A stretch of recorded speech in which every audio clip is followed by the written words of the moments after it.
Hi friends, welcome to Sudhasri kitchen. இப்போ நீங்கள் பார்த்துட்டு இருக்கிறது ஒன் பாட் ரெசிபியாக செய்கிற தக்காளி சாதம் தாங்க. காலையில் குழந்தைங்க ஸ்கூலுக்கு கிளம்பும்போது இந்த மெத்தடில் நீங்கள் செஞ்சு கொடுத்தீங்கன்னா சூப்பராக இருக்கும். ஈஸியாக வேலையும் முடியுங்க. இது செய்கிறதுக்கு முதல்ல குக்கரில் 4 ஸ்பூனுக்கு ஆயில் சேர்த்துக்கலாங்க. ஆயில் சேர்த்துட்டு 1/2 ஸ்பூனுக்கு கடுகு பொரிஞ்சதும் உளுந்தம்பருப்பு 1/2 ஸ்பூனுக்கு, கடலைப்பருப்பு 1 ஸ்பூனுக்கு, பெருங்காயம் கொஞ்சமாக சேர்த்துட்டு இது கூட சோம்பு 1 ஸ்பூன் சேர்த்துடலாம். சேர்த்துட்டு நல்லா இதை வதக்கி எடுத்துடலாங்க. வதக்கி விட்டுட்டு இது கூட நீல வாக்கில் கட் பண்ண வெங்காயம் 1, 3 பச்சை மிளகாய் சின்ன சின்ன பீஸாக கட் பண்ணியிருக்கேன். எல்லாத்தையும் நல்லா கண்ணாடி பதம் வர்ற வரைக்கும் நல்லா இதை வதக்கி எடுத்துக்கலாங்க. அப்போ தான் டேஸ்ட் ரொம்ப நல்லாயிருக்கும். கண்ணாடி பதம் வர்ற வரைக்கும் நல்லா வதக்கி எடுத்துட்டு இது கூட ஒரு 3 பல்லு பூண்டு, 1 இன்ச்சு இஞ்சி நல்லா சீவி வச்சுருக்கேன். சீவி வச்சா தான் ரொம்ப நல்லா இருந்துச்சு. இப்போ சீவி இதையும் நல்லா பச்சை வாசனை போக நல்லா வதக்கி எடுத்துட்டாங்க. இப்போ இது வதக்கின பிறகு 4 பழுத்த தக்காளி எடுத்து சின்ன சின்ன பீஸாக கட் பண்ணியிருக்கேங்க. இதை அரைச்சியும் சேர்க்கலாம். ஆனால் தக்காளி சேர்த்துக்கு தக்காளி தெரிஞ்சால் தான் ரொம்ப நல்லாயிருக்கும். அதனால் தக்காளியை நான் சேர்த்துட்டேன். ஒரு 1/4 ஸ்பூனுக்கு உப்பு சேர்த்துடலாங்க. உப்பையும் சேர்த்துட்டு வதக்கும்போது சீக்கிரம் நமக்கு குழைவாக வதங்கி வந்துடும். காலையில் நேரத்தில் நமக்கு சட்டுன்னு வேலையாகணும்னா இந்த மாதிரி செய்யும்போது சின்ன சின்ன டிப்ஸ் யூஸ் பண்ணிக்கலாங்க. இப்போ பார்த்தீங்கன்னா தக்காளி நல்லா குழைவாக வதங்கி வந்துருச்சு பார்த்தீங்களா? இந்த மாதிரி குழைவாக வதங்கி வந்த பிறகு இது கூட மஞ்சத்தூள் 1 ஸ்பூனு, மிளகாய்த்தூள் 1 ஸ்பூனு, மல்லித்தூள் 1 ஸ்பூனுக்கு சேர்த்துக்கலாங்க. அடுத்தது இது கூட சேர்க்க போகிற முக்கியமான பொருள் வந்து கறி மசால் பொடி ஒரு ஸ்பூன் சேர்த்துக்கலாம். சேர்த்துட்டு உப்பு 1 ஸ்பூன் சேர்த்தா கரெக்டான அளவாக இருக்கும்.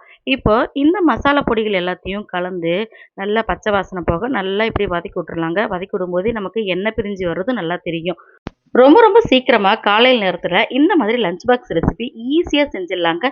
இப்போ இந்த தக்காளி விழுதோட நான் 3 கப்பு தண்ணி சேர்த்துக்கிறேங்க. இன்றைக்கி நான் சாப்பாட்டு அரிசி தான் எடுத்திருக்கேன்.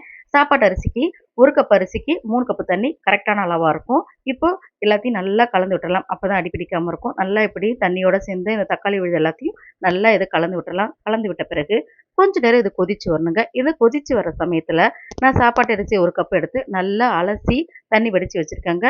இப்போ அலசி வச்சுருக்கிற இந்த சாப்பாட்டு அரிசியை இந்த குக்கரில் அப்படியே நம்ம சேர்த்துடலாங்க. இந்த அரிசி எல்லாத்தையும் சேர்த்துட்டு மறுபடியும் ஒரு முறை அப்படியே நம்ம கரண்டி வச்சு லைட்டாக அப்படியே கலந்து விடணுங்க. அப்படி தான் கலந்து விட்டால் தான் நல்லாயிருக்கும். இப்போ நல்லா ஒன்று சேர எல்லாம் கலந்து விட்டாச்சு. வழக்கம் போல் நம்ம குக்கர் மூடியை போட்டு மூடிட்டு இதில் நம்ம வெயிட் போட்டுடலாங்க. வெயிட் போட்டுட்டு நம்ம மீடியம் ஃப்ளேமில் வச்சு 2 விசில் விட்டால் போதுங்க. இந்த விசில் வர நேரத்துக்குள்ளே கடகடன்னு நம்ம எல்லா வேலையும் முடிச்சுட்டு வந்துடலாங்க. குழந்தைங்களுக்கு தேவையான எல்லா வேலைகளையும் இப்போ ப்ரெஷரெலாம் ரிலீஸ் பண்ணிவிட்டு நம்ம மூடியை திறந்து பார்த்தோம்னா வாவ், சூப்பரான கமன்னு இருக்கிற மாதிரி தக்காளி சாதம் ரெடி ஆயிடுச்சு. இது மேலே மல்லித்தழை, கருவேப்பிலை கொஞ்சமாக சேர்த்துட்டு அப்படியே நம்ம சுட சுட இந்த சாதத்தில் வச்சு நம்ம கலந்து விட்டா அட்டகாசமான தக்காளி சாதம் சூப்பராக ரெடி ஆயிடுச்சுங்க. இதே மாதிரி நீங்கள் செஞ்சு பாருங்கள். குழந்தைங்க கண்ணேன்னு சாப்பிட்ருவாங்க. இந்த மாதிரி செஞ்சு தரும்போது குழந்தைங்களுக்கும் ஆசையாக இருக்கும், நமக்கும் சீக்கிரமாக காலையில் எல்லா வேலையும் செஞ்சு முடித்த மாதிரி இருக்குங்க. இந்த தக்காளி சாதம் உங்களுக்கு பிடிச்சிருந்துச்சுன்னா சுதாஸ்ரீ கிச்சனுக்கு சப்ஸ்கிரைப் பண்ணுங்கள். ஃப்ரெண்ட்ஸ் அண்ட் ரிலேட்டிவ்க்கு ஷேர் பண்ணுங்கள், லைக் பண்ணுங்கள், கமெண்ட் பண்ணுங்கள். ஆரோக்கியமானதையும் சமைப்போம், ஆனந்தமாக இருப்போம். தேங்க்யூ.